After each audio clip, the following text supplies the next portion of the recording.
Welcome to GameRomp, a chill video game podcast with me, your host Deanna. And me, David. If you enjoy this podcast, please give us a help and rate us on, Apple Podcasts and whatever other podcast catchers you get. Spread the word in whatever social media you use. It's free and it would really give us a huge help. Thanks. So, you usually pick the topic for the week. I do? Well, I do have stuff to talk about, I guess. Or rather, something on my mind. So what would you like to talk about this week?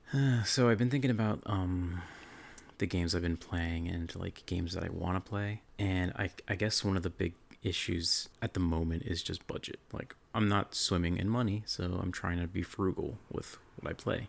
Yeah, that's fair. As much as I want to play like Dragon's Dogma or Shin Megami Tensei is being ported to PC, the new one.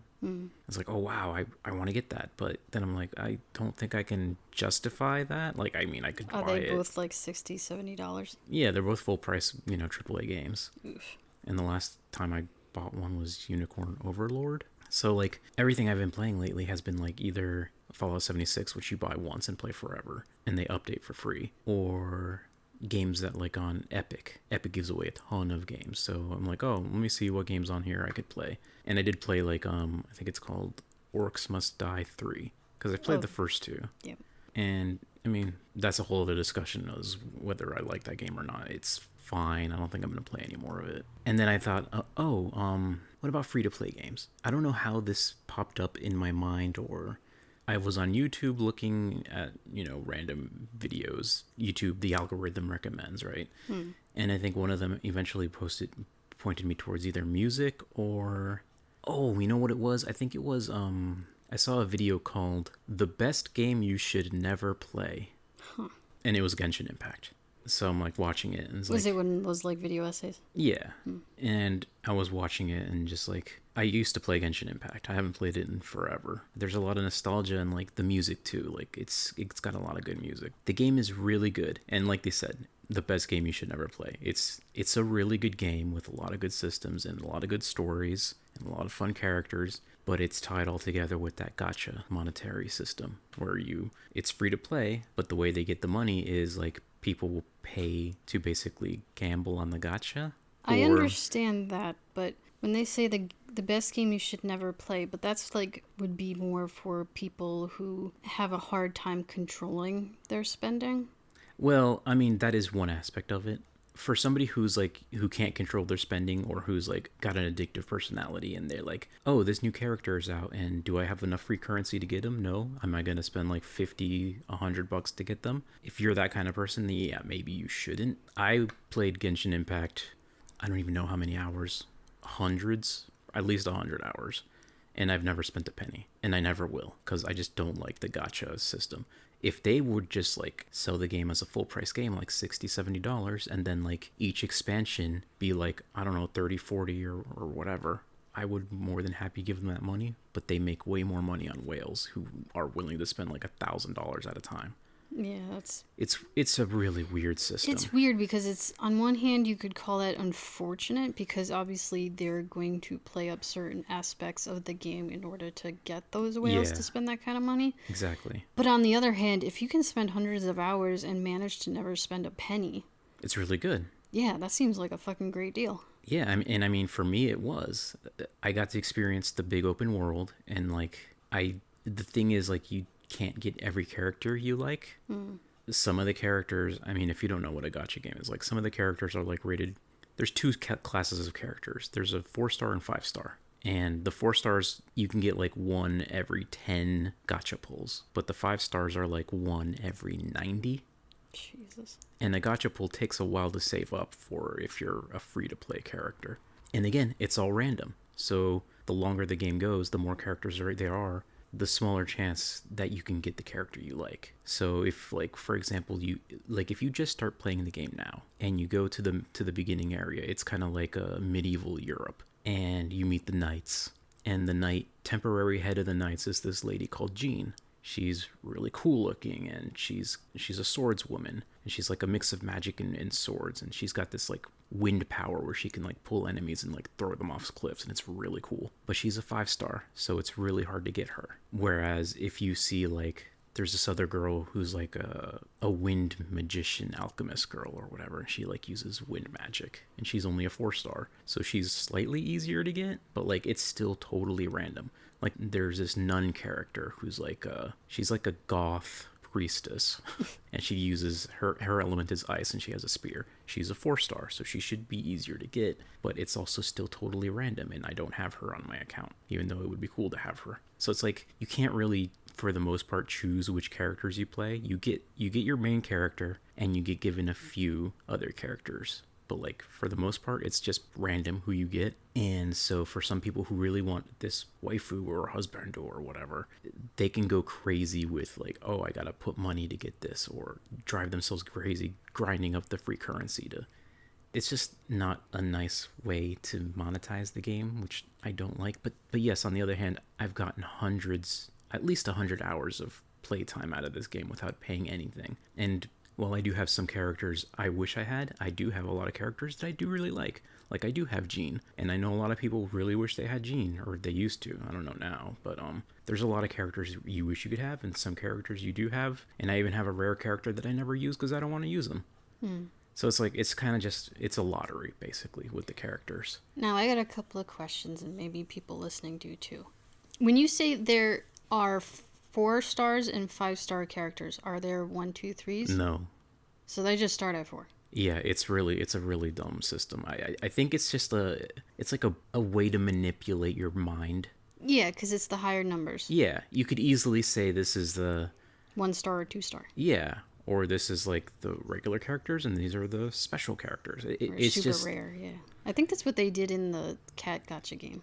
Yeah, there's a lot of gotcha games that do that. It's like you got normal or super or ultra super or ultra I'll, omega. I'll get back to that thought because yes, swerving away from Genshin for a second, and it is a good game. I will say one more last thing about it. Like, if you do want to play a free game, as far as the gacha games go, it's probably the one to play. And I say this because, like, as of now, I thought, you know what? I played Genshin Impact. Why don't I try some of the other ones? I heard a long time ago there's this other Genshin Impact type game. Basically, that game, Genshin Impact, became such a mammoth success that other people have been copying it, right? That happens all the time. Yeah. So, like, there's a new game called Wuthering Waves, I think, which is a really dumb title. And that's like the new Genshin Impact killer, and it's been like all over the media right now. So that reminded me too, like, oh, there was another one a while back called Tower of Fantasy. And I remember when that first came out, I don't know how many years ago it was. I was like, oh, this is going to be the Genshin Impact killer. It's basically Genshin Impact, except it's got different things. And like, I figured, you know what, I'm going to try it. Because I remember when it came out, I'm thinking, oh, you know what, I like Genshin Impact. Why not try this other one? And it's okay, but it definitely doesn't have the same polish as Genshin Impact. Genshin Impact is really well made. Say whatever you want about the gacha stuff or the waifu stuff, but like, it is an exceptionally well made game with really good music, really good character designs, really good, just the world. Everything is really well done. So it's like, it is popular for a reason. Not just because, like, I don't know, whatever reason, like.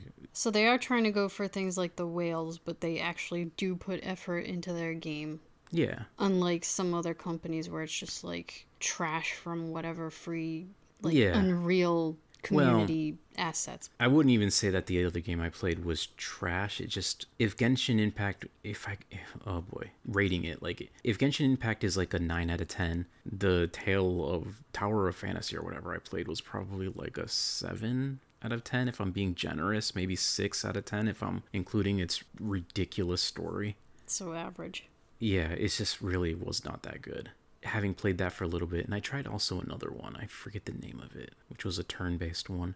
It just made me realize, you know what, why don't I try Genshin Impact again? Because I haven't played it in forever. Yeah, I feel like what little I see on Reddit, they've probably added like 50 characters. Yeah, and I don't really care too much about that. That's another reason I decided I'm going to try it again, because I don't care about the new characters, so I don't have to worry about like the gacha pulls. Well, I just mean in the sense of whichever ones you happen to get as you play, then you can see whatever they. I mean, you still have to actively pull for them. So you, like, if a lot of people, what they'll do is... You get free pulls, don't you? Yeah, you save those pulls for when they release the ones you do want. Oh. So, like, right now, they say, let's just say, right now, the current banner, and a banner is basically, like, the featured 5-star. Okay. So, let's say The current featured banner is Gregory the Electricity Mage. I don't know who it is right now. I'm just using this as an example.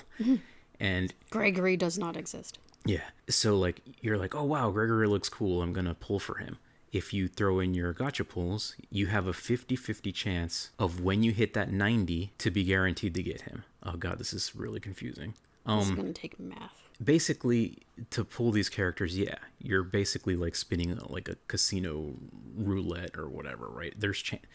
Normally the chance to get one of these big super rare characters is like less than 1% chance. Jesus. I don't know the exact number, but it's less than 1%. In order to make it not so ridiculous, they guarantee like after 90, if you haven't gotten the 5-star, we'll just give you the guy. But there's an additional element to it. They're like, but it's only 50-50 chance that that guaranteed 5-star is going to be the one you want. If it's not Gregory the Magician, it'll be one of the other 5-stars. So you can end up with Jean, you can end up with D-Luke, you can end up with whatever other ones. So that's, if you fail that 50-50, the next time you hit the 90 or whatever, the next time you pull a 5-star, then you'll be guaranteed to get that guy. Oh my god. That's So, what, like, 180 pulls? If your luck is at the absolute worst, yes. And how much is each pull, do you know? Or is it like $5 for 10 pulls or something? You know what? I don't actually know. You never spent money, so I guess No, you never yeah, know. I've never spent money on it. I think I've heard that it's like somewhere between like $80 and to $90.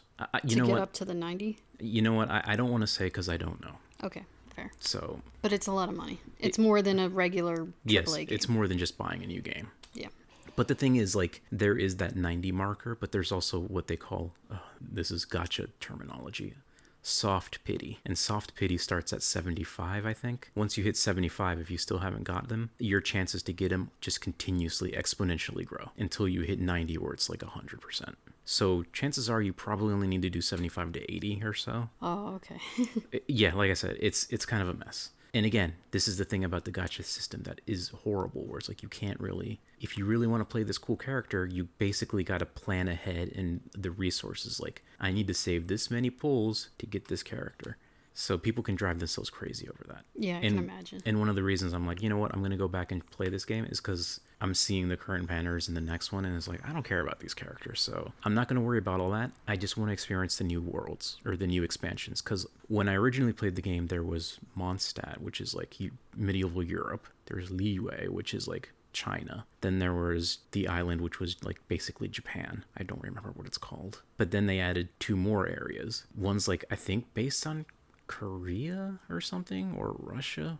And then there's also like a desert and some forests. I actually don't remember exactly, but there's like 2 major expansions that I haven't experienced yet. So I'm like, you know what? I want to go there. I get to explore the world, hear that amazing music again, see if any of the characters in the stories grab me, because there was a lot of good stories, and some even like honestly tearjerkers in there. With like the little bard and his dragon friend, or like when you go to the China area, Liyue, there's like a god of money, right, of gold, and he's like introduced currency to the world or to the country. No. And it's funny because like that sounds awful, but then like when you're hanging out with him, he's just like this chill dude, and he's like always forgetting his wallet everywhere. And he's like, you're at like a restaurant, he's like, can you pick up the tab for me? Oh, God.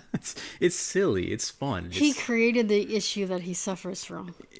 Yeah, it's really good. And they're like really well voice acted and everything. You can listen to it in English, in Japanese, in Chinese. I think they also have Korean. That would make sense. It's probably pretty big over there. Yeah, it's big in China. Well, obviously it's made in China. Big in like all the East Asian countries. Yeah. That's the thing too, like you see a lot of people online like, oh, I come from a house where we weren't allowed to buy games because either we were poor or because my parents didn't like video games, so like I just played these games. And hey, you know what? If they have Genshin Impact at least it's a really good game. Yeah, I mean, goodness knows if we're gonna talk all free-to-play games, we played some trash back in the day. Yeah, and like even now you see some games where like there was another story recently. I don't remember the name of this game, so sorry. Maybe people who are keeping up with news will know what I'm talking about. But there's this new game that was coming out, and it was going to be like a free-to-play kind of like Destiny clone. It was like a third-person shooter. It was going to be free-to-play, and you would basically have to like pay real money for like cosmetic armors or stuff like that, which I don't like. But they're like, apparently something happened with their publisher, publisher, and then the funding system didn't work out, so they're like, we're not going to go free to play anymore. We're going to make this like a $30 game. You buy it once, and all the characters, all the armors and everything we made, they're going to be available in game. And instead of like all these armors and clothing and stuff being just cosmetic free things that you pay real money for, they're actually things you earn in game, and they have effects on the gameplay. Okay, that sounds good. Did people freak out? That sounds better to me, in my opinion. Like, think about like Overwatch, and you see like Tracer or whatever, right? Like those thousands of costumes and exactly. Stuff. Imagine like, instead of just being like, oh, this is just a different outfit for Tracer, it's like, this outfit you earned for doing this quest line, and like it has this special effect. That is great. Way better. Yeah. Exactly. So did people freak out over that? No, people are happy. Okay. I think in general people don't like gotcha free to play. I mean, I would agree, but there's always going to be like the loud minority, if you will. And yeah, also it depends on like, this is great for, you know, adults or people with money, but then like that can pay up front. Yeah, then it's also like, you know, some of the kids in those households that parents don't buy money or parents don't buy games, like. Or even for people like us who are like, well, you know, the budget's tight right now, so I'm not going to really buy this $60 game. Dude, I mean, I know I went over this, but I didn't even buy a $10 game. It wasn't even 10. I think it was like 8 or 9. I'm like, I can't afford that right now. So yeah, it's like, there's definitely the pros and cons of that method. And even though like in the perfect world, I would love to be able to play a version of Genshin Impact where I could just buy the game, and like when you meet the characters in game and do the little quest for them, then you can like have them join you instead of having to deal with the gotcha stuff. Imagine if Pokemon did that. They would make fucking bank. What, gotcha? Yeah, like, oh, you can play and you can get a starter and maybe They do have that one gotcha game. Do you know the one I'm talking about? I know they have the cafe game. I know they have the like League of Legends game. That's free to play too, in a different way. Yeah, maybe you can buy Pokemon in that one. I don't know. There's I don't remember the name of it, but it's a Pokemon game on mobile where you basically collect the trainers, and each trainer has their signature Pokemon that they use. Was that the one that had like Nobunaga, or was that no, that was a DS game. No, that was a DS game. That was different. Okay. But like in this game, yeah, like you make your main character. I don't remember what Pokemon they use. And then like you'll meet other people. So you'll meet Misty, and she'll have like a Staryu. You'll meet Brock, and he'll have like a Geodude, and Professor Oak, and all these, like, you think of the anime and think of all those characters. They're in there. Exactly. And they all have their unique Pokemon, and sometimes they have like different outfits. Like you can meet, I think her name is Green. Do you know who I'm talking about? Green is like a... Is she from the manga? Yeah. Okay. You'll see her in like her original outfit, and then they like released a new version of her with a different outfit, and that's how they get you. They're like, oh, this is May. This is May in her special outfit. This is Misty. This is Misty in her festival outfit. Exactly. And they're like, oh, the festival Misty has this Pokemon. Oh, jeez. If you want to use festival Misty, you gotta like go to the Gotchapon and like, of course, throw in the coins and hope you get festival Misty, and not like, oh, I got Brock again. I don't want Brock. Or, oh, I got the hiker dude. I don't want the hiker dude. Oh, I got regular Misty. What a loser. Yeah, it's stuff like that, and it's just I don't like that, but that's how some people play games, I guess. So. I guess I'm lucky in the sense that, at least when it comes to Pokemon, like I have played some of their mobile games. And when I have played any of the mobile games, because very few mobile games are buy to play, it's mostly free to play.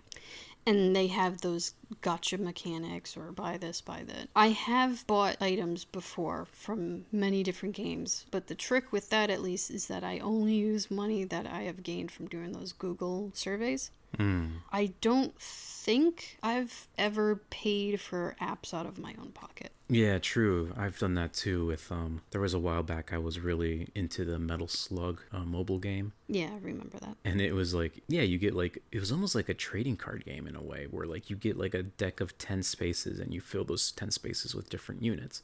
And some of them would just be like tanks and airplanes or whatever. And some of them would be like the characters in special, unique ways. And I remember one of them was, they had like, when I was playing, and obviously these events and specials are just constantly changing because they constantly want like, this event is only going to be 2 weeks. So if you want this character, get it now. And then like the next week is like, oh, this event's only 2 weeks. If you want this character, get it now. It's that cycle, right? Yeah, that was it. FOMO? Yeah, exactly. When I was playing it, they had a special for Fio. Do you remember Fio, the one with glasses? Oh, yeah, okay, Metal Gear. Yeah, Metal Slug. Slug, sorry. But yeah, Fio from Metal Slug, she's the glasses girl, and she's a fan favorite. And when I was playing it, it was, oh, this special banner for Fio, and she's got like these robot arms. She's in like this special robot suit, and it was like a starter deal or something. Like, if this is your first purchase, you can pay like, I think it was like $6 or $8, and you get her and then like a bunch of in-game currency to roll on their gotcha. And I was like, well, I've been doing all these Google surveys. I got like $10 on my account that isn't like my 10 real dollars, and it's not like I can just withdraw the $10. So I'm like, sure, I'll throw like $6 at this to get Fio and then some currency or whatever. So I think that's like the only time I've done that too. Yeah, okay. Completely unrelated, but just because we are talking about buying things, mostly game-related things, from Google surveys, I did once manage to save up to buy an app, or at least a yearly subscription to an app for $15. Wow. But I think that was my biggest purchase. I think nowadays I've been spending any of that money on like renting movies. It's like, oh, I haven't really gotten many surveys for like the longest time, so I think it's like less than $3. Yeah, it seems like they haven't been giving as much lately. I don't have. They're like, you're spending too much of this Google survey money and not actually doing anything, so fuck you.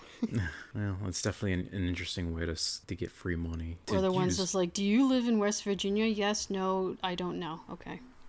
Anyways, sorry. No.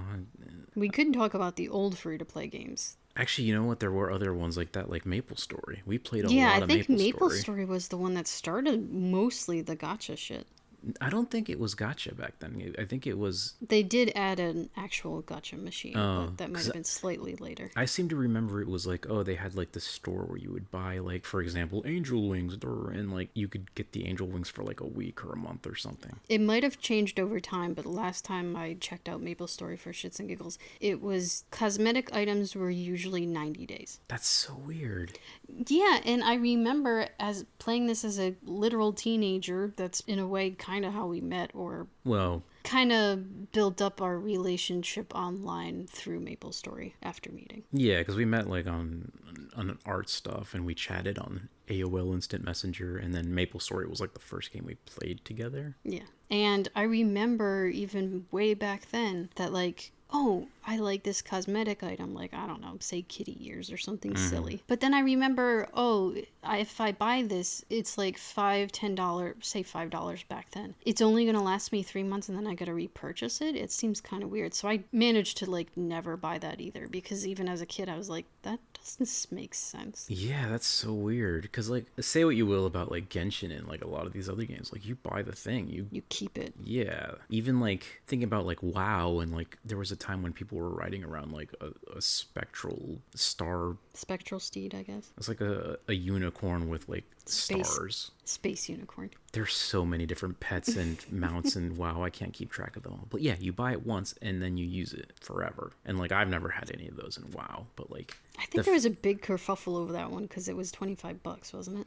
I mean, it's crappy, yeah, but like, at least it's not MapleStory where you pay $5-10 and only get it for like a month. That's so weird. I mean, I guess it's kind of like, do you spend maybe $5 or less for an item that you have to repeat buy if you want it every 90 days, or do you spend $25 whole fucking dollars for a single steed? It's all really just different ways of the same thing. It's all just a slippery slope down to a pile of shit, to be honest with you. Because like, thinking back to that other game, and I wish I could remember the name, I should have like looked it up, but they're going from free to play to buy once, everything's unlocked, and well, everything's in the game. But it's not just everything's in the game. It's not like you buy the game once and like, oh, all these cosmetic skins are just thrown at you from the beginning. You still have to work for it. They are rolled into and implemented into the game. And that's, I think, the most important thing. It's like Monster Hunter does that too. Like, Monster Hunter World had a lot of quests where like, oh, I think I've talked about this before, but like, this is the Mega Man collab. Oh, you gotta go fight this little red dog, and it's a reference to Rush from Mega Man, right? So you go into the mission and you fight the little red dog, and you get Mega Man music playing in the background, and it's so cool. And then you unlock a costume for your Palico to be Mega Man, right?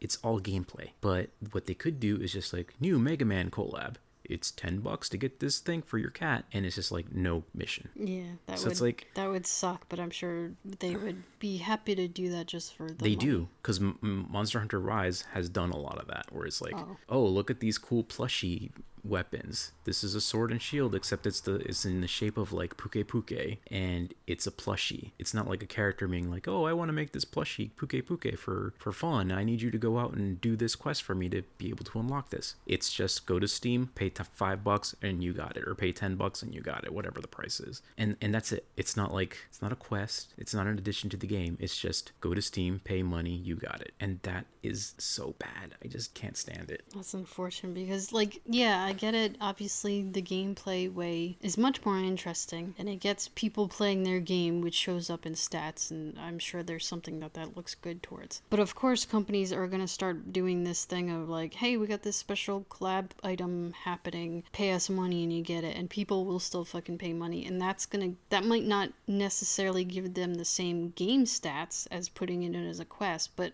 if they suddenly make an extra $1-2 million or whatever crazy amount of money they could make, why wouldn't they? Yeah, and that's why I always I hear people complaining about like, oh, this game is pay to win because you pay real money to like buy an experience boost or to buy like potions or whatever. And it's like, yeah, that's bad too, but so is the cosmetic stuff.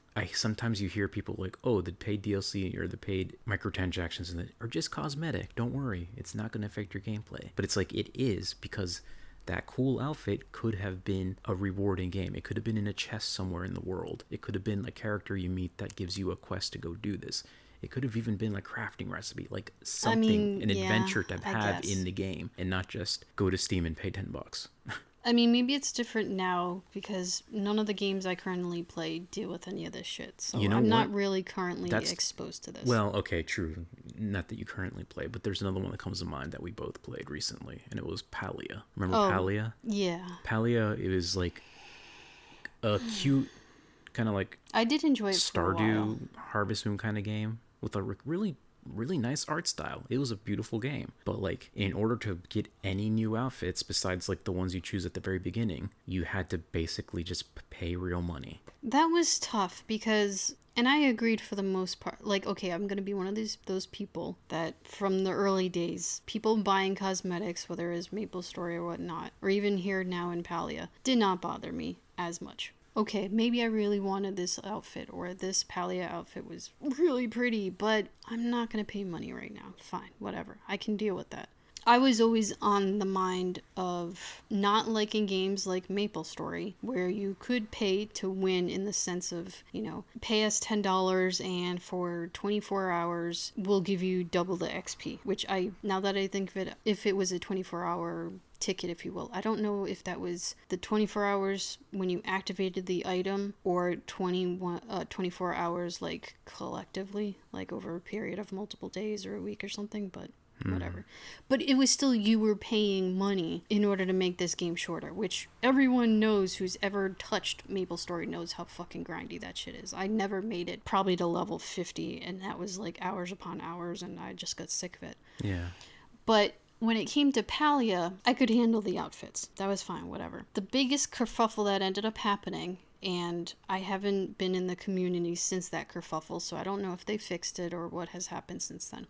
But their big issue was they were selling, like, the cat pets. Yeah. And, like, okay, cat pets in general, fine, whatever. But there was, like, certain gameplay elements, I think, that were sucked into it or something. Or, like, you had to buy the cat pet in general instead of just buying skins for the cat. I don't There was something to do with, it was, like, affecting, it was an additional gameplay aspect to it that they were putting behind a paywall. I thought it was just the pets in general that were, like, locked behind the paywall. Yes, but there was more than just pets following you. They would like do additional things, I guess. I don't know if they necessarily helped you with the game itself, or if it was just you could also play with pets, and yeah, pets were behind the paywall, but it was. Could you say well, I mean, obviously I don't know, because I think I had stopped playing by then too, but like, if it was just pets and all they did was follow you around, is like, that would be one thing. It's like whatever, but if you can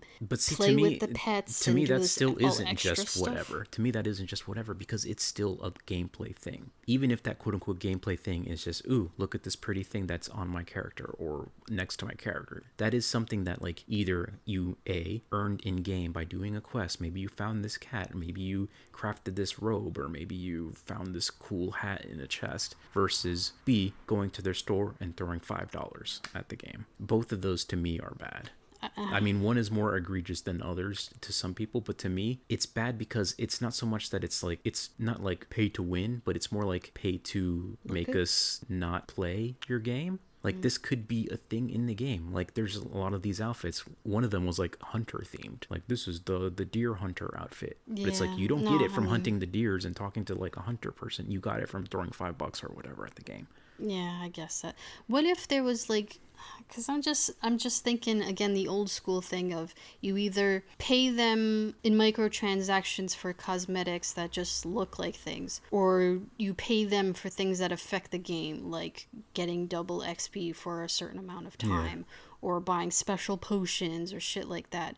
And I was always in the camp of give people the cosmetics if you want them to pay for something, but don't allow them to pay an extra $10, $15 just so that they can double or triple their XP and like blow the rest of us out of the fucking water with their levels. I think most people agree with you, but I actually I completely disagree. I think I'm on the opposite sense because, like, yeah, maybe if you give them $10, you'll get like double XP or even triple XP. But guess what? If you play 1 day, 2 days, 3 days, eventually you're going to hit that same level anyways, especially if there's a level cap. In some games there isn't a level cap, but in most games there's probably going to be a level cap. You're going to get there eventually, but you can't do that for the outfits that are made. There is no way you're going to get that outfit without actually paying. Okay, that's fair. On the other hand, my disagreement will be you can't do that if it's a PvP game. I don't care about PvP, so that's... No, I know, but like in those games, it's even more pay to win because you're just going to get the whales to shit on the people that can't afford that, and then they destroy their own game. I don't play PvP games, so I'm not going to be pretending to even talk about them. Okay, but that is a caveat. Sure.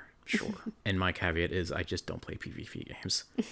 Even like Fallout 76 has like a tiny hint of PvP if you like enable it, but like I don't care about that stuff because like I am almost 40 years old. My reaction time is not going to compete with like an 18-year-old, especially some 18-year-old who's like only done this their entire life. Yeah. And some people seriously no life a game. Like, this is the only game I play for 5,000 hours. I am level 1,370. And it's like, no, I don't want to play competitive games with you. I barely even want to play competitive games with you, Deanna. Because, like, it's not so much that, like, Mario Kart or whatever would be fun. But, like, I imagine if we played, like, Street Fighter or like, Smash Brothers, eventually it's just going to get boring. Like, one of us is going to win more than the other.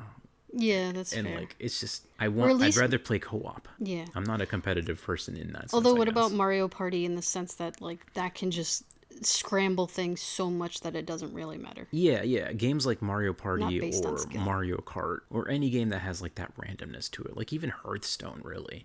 Like depending on the if mode. There's RNG randomness to it, then it can be fun because you can both laugh at it. Like, oh gee, look, I got this item that like is ridiculously good. Or like that board game we were playing on the Switch, like in Japan. I forget the name of it. I hope that the 50 game club thing or something. 51 game club. No. It's Fortune Street. Fortune Street is another good one, but no. Billion That's Road. it. Yes. Yeah. Billion Road. Is that what it's called? Billion Road? Something like that. That game is fun too because it's like, okay, you're rolling dice. It's so ridiculous, yeah. And like you run into monsters, and I think it helps that we can play against AIs as well. Because if you're just playing one against one of you is always losing. Yeah. If we're playing me, you, and at least one other AI or two, then like we can laugh at the person in fourth place. And being in second place doesn't feel so bad. Yeah, that's true. Even being in third place doesn't feel so bad because like, hey, at least I'm not Wimpy Kid or whatever his name was. So it's funny. And like then you see like, oh, look at him, he rolled a 1 and he landed on this terrible thing. Or, oh, I gave him okay, we're going into the Billion Road like lore now. But like if you haven't played Billion Road, think of like Monopoly except with Pokemon or Kaiju and Kaiju. And like you go around Japan, you buy properties, but you also pick up Pokemon, and like they can help you by maybe they give you like one extra roll, or maybe they're really good at fighting when the Kaiju come. And like sometimes you get ones that are really bad and they make you like drop your money, or he's like, oh, I gotta pay my debt to this other player, and he just steals your money to give to the other player. So it's always funny to like to see that be on the NPCs or the AI players, because like at least that way when it does hit us, we know that, like, well, we weren't just suffering with this bad thing the whole time. So I don't have to look over to Deanna and be like, oh, she's just been miserable for the past 3 hours. Oh, yeah, and definitely play with AI because, yeah, if you get the bad monster, it's going to destroy you. And getting... Yeah, you're right. Because if it's only you and me, one of us gets the bad one, yeah, we're just going to be suffering the entire game. Whereas, like, you And have that's not options. fun. No. It's Not like, at all. as much as like we both want to win that game because it's just fun to win, we also don't want to see our partner being just miserable for 2 hours. Yeah, we can both rag on the Yeah. shitty computer players. Yeah, and even if somebody's winning, like, it can be like, maybe I can, a couple good rolls and maybe I could catch up. But like, if you're just constantly at the bottom, it's just like, ugh. So yeah, it like with games like that, it has to be like a good element of random fun. Or in that case, I can do like quote unquote PvP or whatever. But if it's just like, oh, we're gonna play a game where it's you're gonna win or I'm gonna win and the other person's just gonna lose and be sad and miserable for like an hour, then that's just not fun for me either. I don't want to see you sad and miserable for an hour or frustrated, Which easily happens. yeah. Damn, now I miss when we used to play Mario Kart on the DS. Yeah. When we were 2 hours apart from each other, a long distance relationship. And then eventually I started actually getting good and started beating you in Mario Kart. At least a couple of times. Yeah, it was fun because like back then especially, like, we didn't have a lot of multiplayer games besides like World of Warcraft to play. Yeah, that's when about that time when we were playing all those shitty free-to-play games like Maple Story or Rose Online. Yeah, there was the other one that we played for a little bit, not too long. It was like a war, cartoony war game where you can like jump in tanks and planes. That was Battlefield Heroes or something. Yeah. Oh man, you know what? I actually missed that because all their games are like super realistic shit, and I like the cartoony ones. Yeah, it was goofy, and it was fun to be like, oh, I got to be in the airplane even if I immediately crashed. But no, they had to shut that down and keep all their realistic shit instead. Yeah, I don't really like the realistic military shooters. I think Fallout is as realistic as I can get, and that's really goofy as hell. Mm-hmm. When you're like, there was a clip I saw on Reddit today of somebody playing an unarmed build in Fallout 4, and they got like the boxing gloves, right? Mm-hmm. And they're fighting one of those Goliath super mutants. Not the regular super mutants, but the ones that are like 2 times bigger. I guess I haven't seen those. Do you know Swan? Okay, yes. So he's slightly bigger than Swan. Damn. And he's got like, his weapon was like a fire hydrant attached to like this big old like just lamppost bar thing. Yeah. So he's like swinging around this like fire hydrant thing on the end of his pole, and this little dude has got like boxing gloves and he's like parrying it. Oh my god. And it looks so dumb. And I'm like, it's just funny. It's like, I'm guessing you saw that like in person, or was it on video or something? Like YouTube. It was on Reddit. Yeah, I did. Sorry, I just whatever. In person makes it sound like, yeah, I just saw it out. VHS? I saw it on the corner of our city over here. Anyway, enough about getting into a tangent about shooters and Fallout. Let's talk about what you have been playing. Okay, well, in that case, I'm going to do a quick shout out to Galatrad and the Otter Kingdom in general, because all of you guys are great. But definitely a shout out to Galatrad, because due to him doing a 24-hour stream, which is crazy and I don't know how he does it, he did a contest where if you subscribe to him, and I subscribe to him all the time with the free Prime Twitch thing, whatever, then he picked a name and you would win Paper Mario and the Thousand Year Door. So I didn't even know that the contest was going on. Like, I literally just subbed because my sub it said to resubscribe, and I'm like, okay, yeah, because he's the only one I ever watch on Twitch. And so I did, and then he's like, oh, well, your name's in the raffle for the game, and I'm like, okay, I didn't even know it was going on. So anyways, long story short, I ended up winning the game. So I've been playing Paper Mario and the Thousand Year Door. And thankfully you said that I didn't need to play the previous Paper Mario, which I have played a little bit, but I don't think I even got to like the second star or whatever. I've never finished the first one, and I beat the second one, the Thousand Year Door. So I'm playing through that now, and it's good. I mean, I don't know what you would expect. It's a Mario game. Most of them are going to be pretty freaking good. Although I can't actually remember the last time I played a Mario game. Not that I necessarily don't like Nintendo games. I do. I mean, I grew up with an N64 and I fucking loved it. But it's like, I'm poor as shit now. And this game is like $65, I think. 65? What a weird number. I think? I don't know. I'll have to. It's at least 60, whatever. Yeah. And it's like, Nintendo never puts their shit on sale. Yeah. So if I'm like looking at a game for $10 and being like, I can't afford this right now, I can't afford Nintendo games. Yeah. So it's nice to actually play this and play a Mario game, and I'm enjoying it. Like, I don't know what else to say. It looks really fucking good. Like, it's Paper Mario, so it's like, oh, everything's a paper cutout, and it's cute, and it's simple. But they've managed to upgrade the graphics in such a way that it's even more realistic paper now. Like, I don't know how else to put it. In the original, it was like just a sprite, but when I see this, it's kind of like it's layered. Like, his arms are like an additional layer on top of the body. Yes. Whereas in the original, it was just like a flat 2D sprite. That's true. They did upgrade it in that sense. And it's quote-unquote upgrade. Yeah. And it's funny, too, because, like, my first thought seeing these graphics and the Paper Mario and everything is, like, I could make this in cardboard, I bet.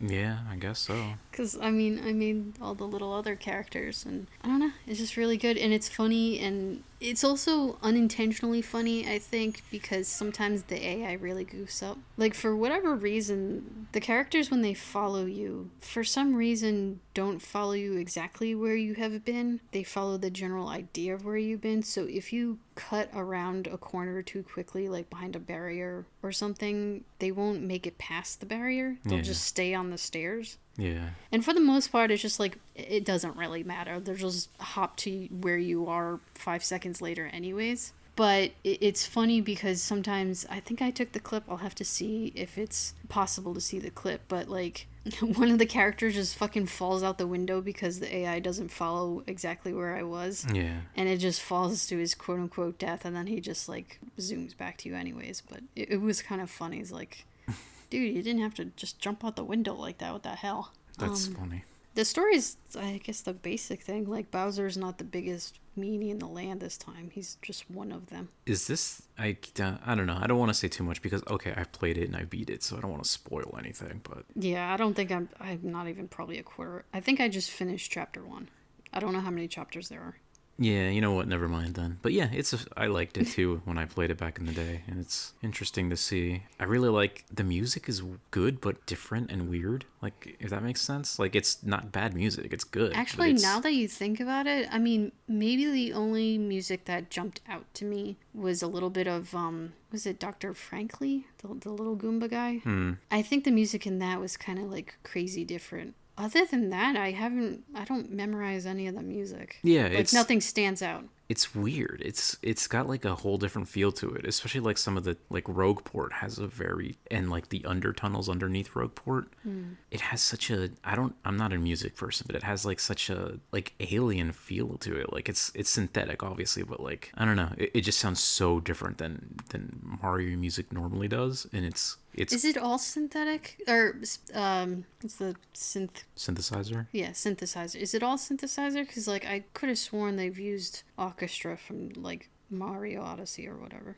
Yeah, but that not Paper Mario. Especially back in the day, this was on the GameCube. They didn't have that kind of budget. Okay, I don't know how much they remaked. No, I think the music. I don't know if they remade the music, but it sounds familiar to me. Okay. You know what I really liked about this game too is like that Luigi has his own little goofy adventure. Oh yeah, I've only seen one part so far, but I guess we'll see. You know, it's funny because I mean, okay, fine, it's the joke. Maybe I shouldn't go over this, but like, it's funny that Luigi's going on basically the same mission as Mario, but somehow everyone thinks his is useless or boring and falls asleep. Like, I get it's the joke, but it's a dick move. Yeah. Like, oh, I'm going on the same adventure as you, Mario, and everyone's like, oh, this fucking asshole. Is it like, was it like the pastry with the Waffle Kingdom or something? Yeah, the Waffle Kingdom Princess Pastry, or yeah, something like that. It's like, you know, it'd be funny if Princess Panini or something. She gets squished.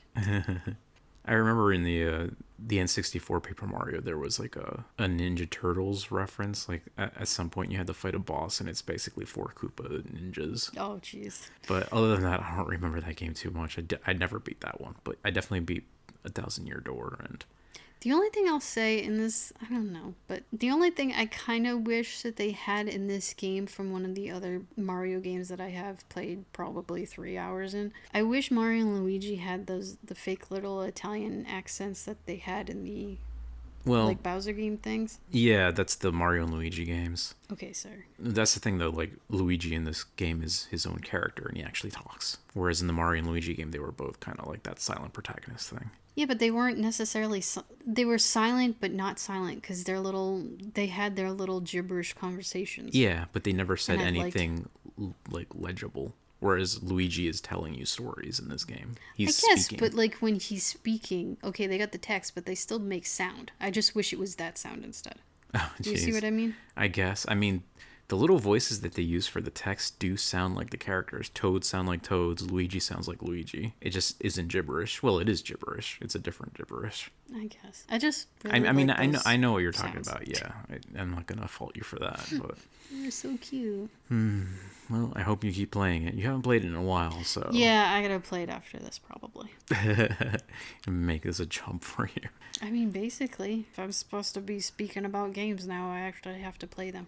And this is like the closest I'm going to get for a long time of a new game that, quote-unquote, just released. Yeah, the brand new Mario The Thousand Year Door that didn't release on GameCube. I said quote-unquote, jeez. Give me a break, man. This is still the closest I'm going to get to a new release game. Well, you should enjoy it. It's a good game, and it'll be fun to see your reactions to everything that happens. I like that you did see already part of, like, Peach meets, like, Hal, basically. Oh. The computer thing. Yeah. And just see how all that develops. I think she develops. still should have been a little bit easier on Hal. It's just the computer doesn't understand. It still seemed kind of mean towards it, but well, don't worry. There's plenty of chapters to go. You'll see a lot more of them, a lot more of Bowser. That's the thing I liked about this game too. Is like it's not just Mario. Every so often you get like, what's Bowser doing? What's Peach doing? Yeah, actually that is cool because you can play as them for a little bit. Yeah. And I did enjoy setting all my little Koopa guys on fire with Bowser's fire. King Koopa is what they used to call him in the cartoon, right? Well, not just the cartoon. It was just before there was a time when all these games were like kind of the localization was just like whatever.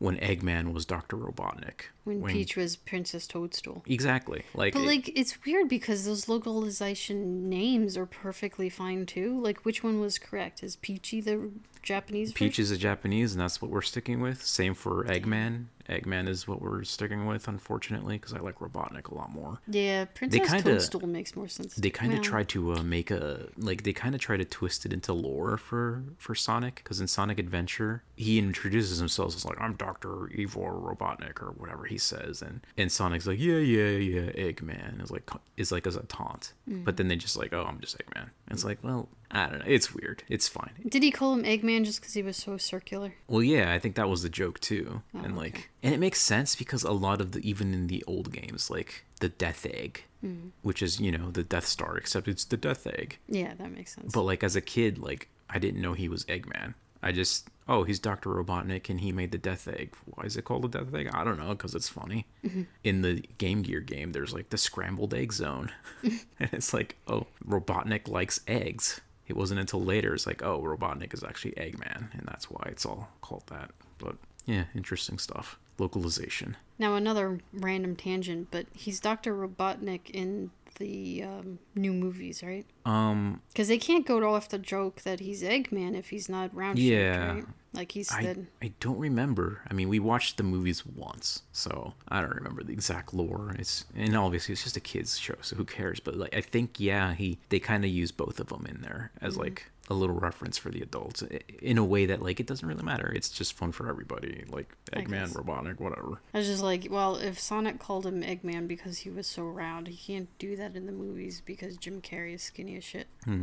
So do you want to go any more into the game you played, or you just... Well, I haven't. I did talk about Tower of Fantasy a little bit, and it's just like... But you said it sucked, so... I mean, I don't want to say it sucks. It's just the story is all over the place. It's not very well done. The gacha mechanics are even worse. I will say there is one thing I like about it, in that you make your own custom character. So in Genshin, for example, if you want the character that uses this sword in this certain way, then you're always going to play as that character. But in like Tower of Fantasy, you can make your character, and like when you pull a character, this Hammer Girl, you don't have to play as the Hammer Girl. You can if you want, or you can just let your custom character play the weapon. So that in that sense, it was kind of cool. But I think that's like the last nice thing I can say about it. Otherwise, it's just kind of, it's fine. If you want an open world gotcha kind of Genshin clone, it's okay. But if you're going to play a game like that anyways, I'd say just play Genshin because it's better. Yeah, just be careful of don't spend your money. Yeah.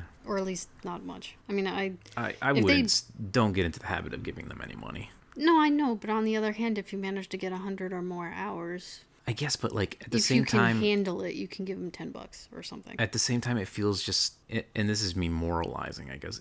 I don't want to reward that kind of monetization system. I guess, but your $10 ain't gonna reward them any more or less. So why give them any? Let the whales take care of it.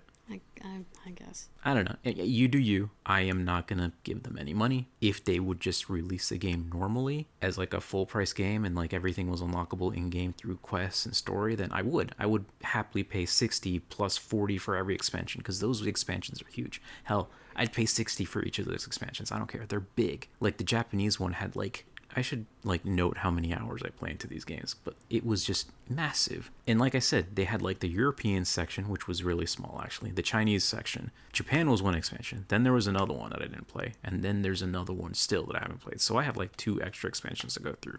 And those worlds, if they're even like 75% as big as the Japan one, it's gonna be a long play. There's a lot to get through. And I say that like in a good way because I really liked that. So we'll see. Also, there's mod support now, sort of. Ooh, not technically. Kind? Oh. Anyway, I won't go into the mod support for that. That's a whole other thing. But yeah, I'm gonna try it and we'll see. There was another reason I kind of wanted to try it again because there's another game that they're releasing called Honkai Star. Is that them? That is them. That's not what I'm talking about though. That's already out. You can play that. That's basically, they're coming out with a 3rd game. Honkai Star Rail is another game by MiHoYo, which is another gotcha free-to-play game. But instead of being a big open-world RPG, kind of like a Breath of the Wild thing, it's more like a turn-based RPG where you get like 4 party members and you do turn-based combat. It's not an open world and it's sci-fi, which I thought I would like, but I just wasn't gelling with it, so I didn't really play it too far. The next game that they're making, and I think it's in beta now, so some people are playing the beta, but it'll officially release on early July, is called, I think it's called Zenless Zone Zero. Oh, jeez. And it's like a more modern day thing. Like, this is just Japan today, except there's a little bit of sci-fi to it, like little robots and stuff. And it's more incredibly stylish. Like, think Persona levels of stylish. The UI is really nice. The animations are really well done. You look at it and it's like, these people have money to play with because this game looks gorgeous. And it's really well animated. And it also has a lot of like little cute factors too. Like, one of the things you can do is you have like these little bunny robots and like they can help you. It's that thing where I've talked about where like, oh, this is the cute mascot character. But these little bunny dudes, they're just, think of like the serve bots. Okay. There's just a bunch of them. They all have like different outfits and stuff. Some of them look funny, some of them look kind of silly, whatever. There's a bunch you can get and they do different things. And like, you'll see them playing, you'll be playing the game and you're like beating up the bad guys, and like the little bunny dude is like pulls out like a heavy machine gun and he just starts shooting, and it's so goofy. Oh, jeez. So it's like, it's got that fun energy that looks good. It's still going to be a free-to-play gacha game, but I'm going to try it anyways and go into it like I do with any of these games, thinking I'm not going to spend any money. No, I'm not going to give them a single cent because I just don't want to. I mean, clearly they're not hurting for money, so... Yeah. I don't like that monetization system. I'll enjoy the games, but I'm just not going to pay for them. I mean, I would if they just sold them as a normal game, but they aren't, so whatever. I'll have to look up a trailer or something for this, just out of curiosity. Okay, sure. I'll show you later. Okay. And with that, I think we should probably cut it because, yeah, we don't want to keep releasing hour-long podcasts. I mean, I don't know. Maybe it doesn't matter. Yeah, give us a comment if anyone's listening. What do you think? Did you get to this far? Are we... Should we make it shorter or should we make it longer? I don't know. The thing with this podcast is, like, I kind of just want to be, like, a chill-out zone where, like, you could just, like, even fall asleep to. I love falling asleep to podcasts. But, like, at the same time, if you do fall asleep, and I tend to fall asleep within 30 minutes, 20 minutes of a podcast. 10 minutes. Yeah, then all of this is too much, and we could be splitting it up into other episodes. Anyway, we'll just leave it off there for now, and... We'll see you next week. Thanks for joining us. See ya. Bye. Bye.